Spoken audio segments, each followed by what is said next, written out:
उपमहानगरपालिकेच्या नुकत्याच झालेल्या सार्वत्रिक निवडणुकीत शिवसेना भाजप महायुतीची सत्ता आली तर शिवसेनेच्या वतीने प्रभाग क्रमांक 20च्या नगरसेविका शर्मिला रोहित पिंपोळकर गायकवाड यांना ठाण्याच्या महापौर पदासाठी आपला अर्ज दाखल केला आहे। तर भारतीय जनता पक्षाच्या वतीने उपमहापौर पदासाठी प्रभाग क्रमांक 11चे नगरसेवक कृष्णा पाटील यांनी आपला अर्ज दाखल केला आहे। यावेळी उपमुख्यमंत्री एकनाथ शिंदे, परिवहन मंत्री प्रताप सरनाईक, खासदार नरेश म्हस्के, आमदार निरंजन डावखरे, भाजप ठाणे शहर जिल्हा अध्यक्ष संदीप लेले इत्यादींच्या शिवसेना व भाजप महायुतीच्या सर्व नगरसेवकांच्या उपस्थितीमध्ये आज हे दोघांचे अर्ज दाखल करण्यात आले।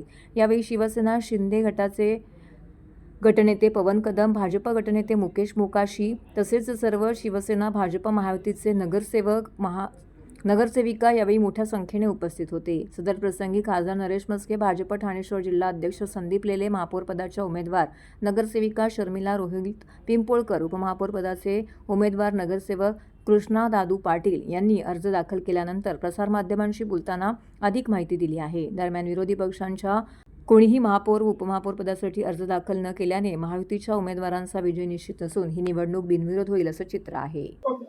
शिवसेना भाजप युती म्हणून आम्ही ठाणेकरांसमोर गेलो होतो। धर्मवीर आनंद दिघे साहेबांचा आशीर्वाद आणि त्यानंतर एकनाथ शिंदे साहेबांच्या मार्गदर्शनाखाली गेले 32 वर्ष या ठाणे महानगरपालिकेवरती शिवसेनेचा भगवा झेंडा फडकतोय आणि तीच परंपरा शिवसेना भाजप युती म्हणून या वर्षी सुद्धा आम्ही कायम ठेवलेले। आणखी 5 वर्ष या महानगरपालिकेवरती शिवसेना भाजप युतीचा भगवा झेंडा फडकलेला आहे। एकनाथ शिंदे साहेब, निरंजन डावखरे, नरेश म्हस्के आणि आम्ही सर्वजण एकत्रित सर्वप्रथम त्यांना महापौर दालनामध्ये श्रद्धांजली वाहिली आणि त्यानंतर आम्ही इथे अर्ज भरायला आलेलो आहोत।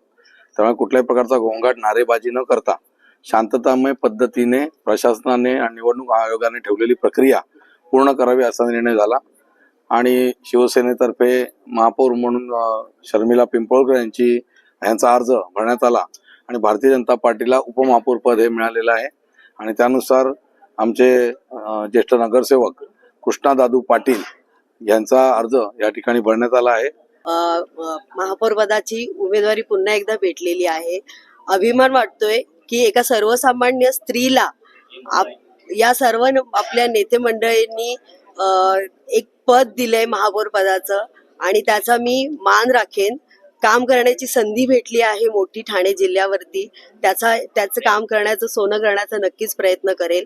भारतीय जनता पार्टीमध्ये खरोखर आनंदाचं वातावरण आहे, परंतु अजितदादांचं आकस्मिक निधन झाल्यामुळे त्यांना एक भावपूर्ण श्रद्धांजली, तसेच धर्मवीर आनंद साहेबांना अभिवादन करून देवेंद्र फडणवीस साहेबांचा विश्वास, रवींद्र चव्हाण साहेबांचा पाठिंबा आणि संजयजी केळकर आमदार, तसेच निरंजन डावखरे साहेब आमदार, तसेच जिल्हा अध्यक्ष संदीप लेले यांच्या सहकार्याने आज मला उपमहापौर पदाचा फॉर्म भरण्यास संधी दिली, तर त्याचं नक्कीच मी पक्षाच्या ध्येय धोरणानुसार अपेक्षित काम करीन, एवढीच मी आता तुम्हाला सांगू इच्छितो।